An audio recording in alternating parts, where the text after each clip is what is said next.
You're aiming the film obviously at a very wide audience, but you don't neglect the film buffs among us, because you talk about Max Linder and you talk about, you know, the White Hell of Fitzpaloo and all that sort of thing. How do you juggle those film buff elements with mainstream audience elements? I don't have a problem talking a little bit over audiences' heads, because, you know, maybe there's people going to see the movie and they don't know who the hell G.W. Pabst is, but maybe after this movie, they will. All right, and they don't, and now they do know his name, and they might be like seek him out or something. And you know, the thing about it is, you know, pop culture always works that way. I mean, just to give you just a silly little example, I mean, yeah, I probably now I would probably know who Baron von Richthofen is in The Red Baron, but you know, I knew who he was when I was a little boy because of Snoopy.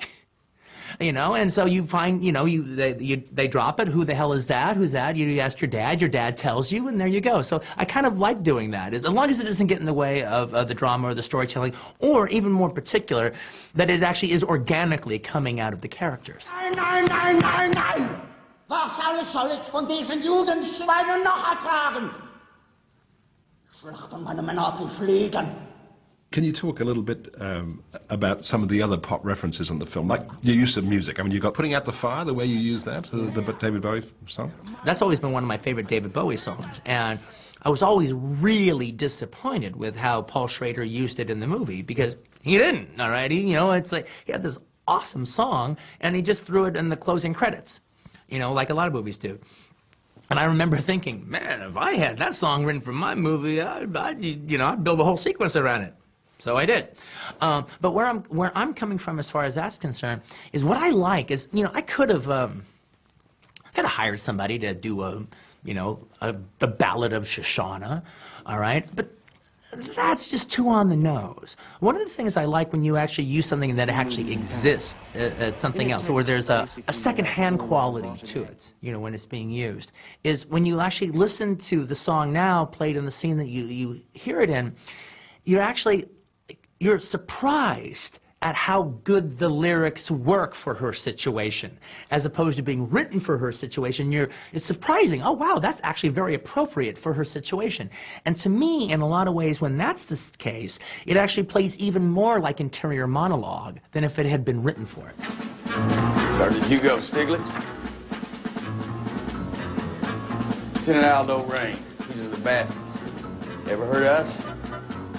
Inglourious Basterds, which starts with the title Once Upon a Time, is not obviously a realistic film, on many levels anyway.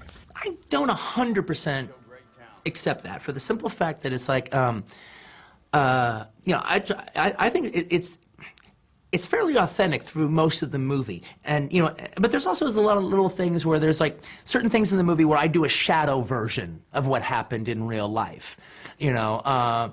Well, like, you know, like, for instance, the movie that Goebbels is making in my film is Nation's Pride. Well, the movie in real life that he did was a movie called Colesberg, but there are shadows of each other. But where I'm coming from as far as the, you know, there is a section in the movie towards the end where history goes one way and I go the other.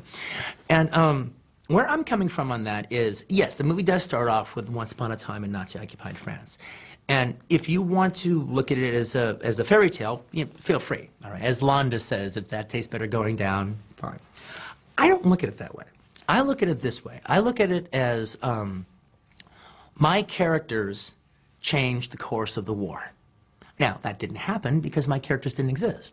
But if they had have existed, everything that happens is fairly plausible.